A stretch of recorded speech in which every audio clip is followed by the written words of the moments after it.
एक दिन बादशाह अकबर और बीरबल आम के बाग में टहल रहे थे। वे हमेशा की तरह अलग अलग विषय पर चर्चा कर रहे थे। अचानक एक तीर बादशाह अकबर के सिर के ऊपर से होता हुआ गुजर गया। यह देखकर उन्हें बहुत गुस्सा आया। वे सोचने लगे कि कोई व्यक्ति उन्हें मारने का प्रयास कर रहा है। उन्होंने अपने सिपाहियों को आदेश दिया कि तीर चलाने वाले को पकड़कर मौत के घाट उतार दिया जाए। कुछ देर बाद दो सिपाहियों ने एक लड़के को घसीटते हुए राजा के पास ले आए, जो बहुत डरा हुआ दिखाई दे रहा था।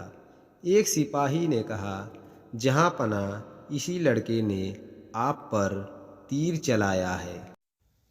अकबर बोले, लड़के, तुमने हिंदुस्तान के बादशाह अकबर पर तीर चलाया है। तुम्हें माफ़ नहीं किया जाएगा।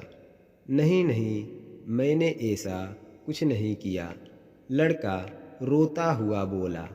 अकबर ने अपने सिपाहियों से कहा, इसे उसी तरह मार डालो जिस तरह इसने मुझे मारना चाहा।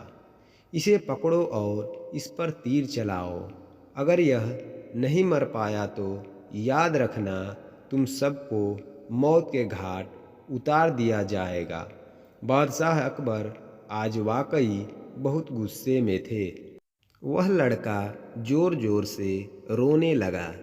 उसने कहा, जहाँ पना, मैं आपसे माफ़ी मांगता हूँ।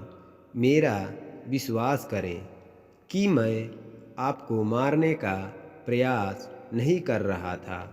मैं तो आम के बागीचे में आम तोड़ने के लिए तीर चला रहा था। वह तीर गलती से आपकी तरफ चल गया। मुझे छोड़ दें, फिर कभी ऐसी भूल नहीं होगी। अब मैं शाही बाग में कदम नहीं रखूँगा। लेकिन बादशाह अकबर कुछ भी सुनने को तैयार नहीं थे। उन्होंने निर्दोष लड़के की फरियाद अनसुनी करके उसे मारने का आदेश दे दिया।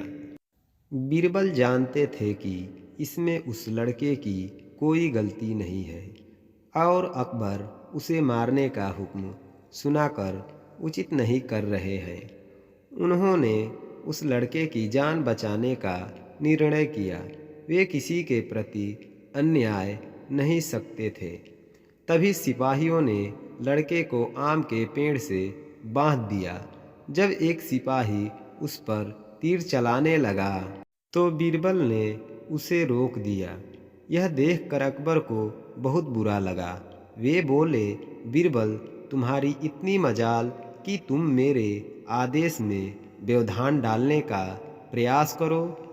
इस लड़के ने हिंदुस्तान के बादशाह पर वार किया है, अतः इसे अंजाम भुगतना ही पड़ेगा। बीरबल अपने दोनों हाथ जोड़ते हुए विनम्रतापूर्वक अकबर से बोले, जहाँ पना, आपसे माफ़ी चाहूँगा, परंतु यह तो अन्याय है। आपने कहा कि इसे ऐसे ही मारा जाना चाहिए जैसे इसने आपको मारने की कोशिश की थी। ऐसे में सिपाही को आम के पेड़ पर निशाना लगाना चाहिए ताकि वह निशाना चूके और इस लड़के को तीर आकर लगे, तभी तो आपका आदेश पूरा होगा।